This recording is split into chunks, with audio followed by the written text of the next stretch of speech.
ఓం నమో వెంకటేశాయ నమః. ఈ యొక్క పుణ్యక్షేత్రాల్లో చాలా పురాతనమైనది శ్రీ లక్ష్మీ వెంకటేశ్వర స్వామి వారు కలియుగ దైవము.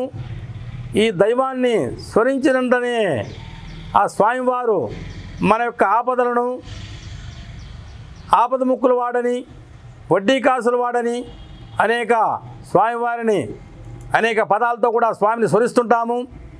ఈ కలియుగ దైవము భక్తుల్ని కాపాడుతుంటాడు.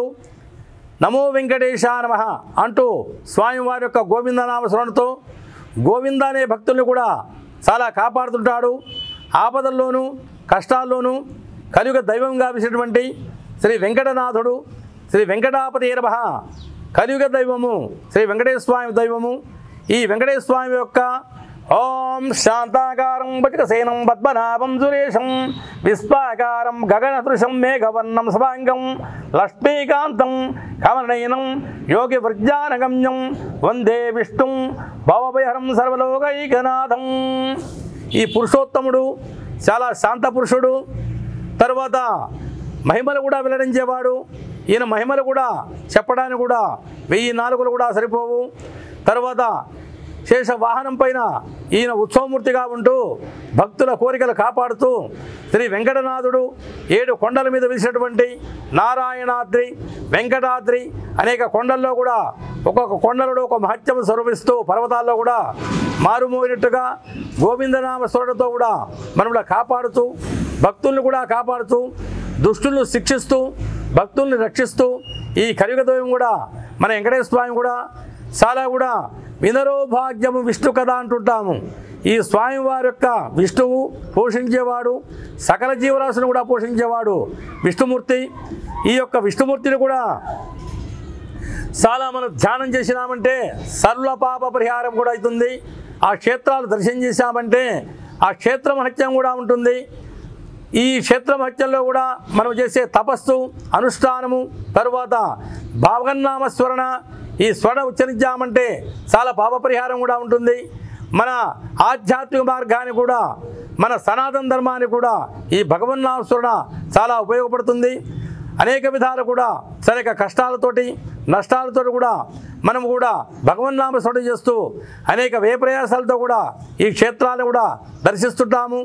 ఈ పుణ్యక్షేత్రాలు కూడా ఈ విశ్వక్షేత్రాలు కూడా చాలా శనివారము తర్వాత మిగతా పర్వదినాల్లో కూడా విశేషమైన ఫలితాలు వసగుతూ ఒక్కొక్క దైవము కూడా ఈ కలియుగ దైవము కూడా మనలో చాలా మార్పులు తెస్తూ ఈ భగవన్నామ స్మరణ చేసిన వారికి కూడా తగల దైవశక్తి ప్రసాదిస్తూ శ్రీ లక్ష్మీ వెంకటేశ్వర స్వామి వారు కూడా లక్ష్మీ అధిపతితో అయినటువంటి స్వామివారు మనం కరుణిస్తున్నాడు.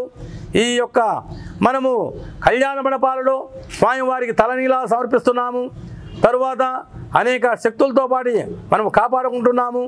తర్వాత దైవలీల పరంగా కూడా మనం స్వామివారిని కూడా అనేక భగవన్నామ స్మరణతోటి వేద ఘోషతోటి వెంకటేశాయ విద్మహే శ్రీనివాసాయ ధీమహి తన్నో శ్రీనివాస ప్రచోదయాత్ అనే యొక్క మూల మంత్రాలతోటి స్వామిని ధ్యానిస్తున్నాము.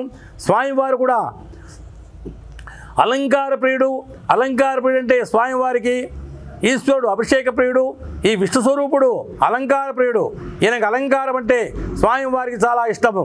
ఒక ఆభరణమే కాదండి, తులసిమాల ఇచ్చేసినా కూడా స్వామివారికి చూడ ఆనందంగా ఉంటుంది. ఆయన చాలా ఆనందిస్తూ సర్వ ప్రపంచాన్ని కూడా సర్వ జగత్తును కూడా యోగనిద్రలో ఉంటూ శ్రీ లక్ష్మీ వెంకటేశ్వర స్వామి వారు అందరినీ కూడా సర్వదా కాపాడుతుంటాడు. ఆ స్వామివారి యొక్క అనుగ్రహంతో కూడా భగవన్నామ స్మరిస్తూ నమో వెంకటేశాయ నమః అనే నామాన్ని కూడా రోజుకు 108 పర్యాయములు ఇంకా కూడా మనకు శక్తి ఉంటే చాలా ఎక్కువసేపు స్మరించామంటే ఎంత మనం భగవన్నామ స్మరిస్తుంటామో అంత ఫలితాలు కూడా ఉంటుంటాయి. మనసు కూడా ప్రశాంతత ఉంటుంది. ఈ యొక్క సకల కార్యసిద్ధి ఉంటుంది. తర్వాత మనం ఆధ్యాత్మిక మార్గాల్లో కూడా మనము ముందుకేస్తుంటాము.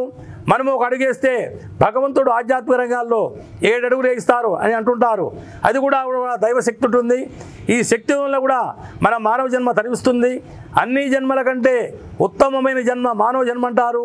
జ్ఞానమైన జన్మ పశుపక్షాదుల కంటే ఉత్తమమైన జన్మ. ఈ జన్మాన్ని మనం సార్థం చేసుకొని శ్రీ లక్ష్మీ వెంకటేశ్వర స్వామి వారి యొక్క కృపా కటాక్షాలు పొందవలసిందిగా అందరినీ కూడా మనసారా కోరుతున్నాము. ఓం సర్వే జనా సుఖినో భవంతు.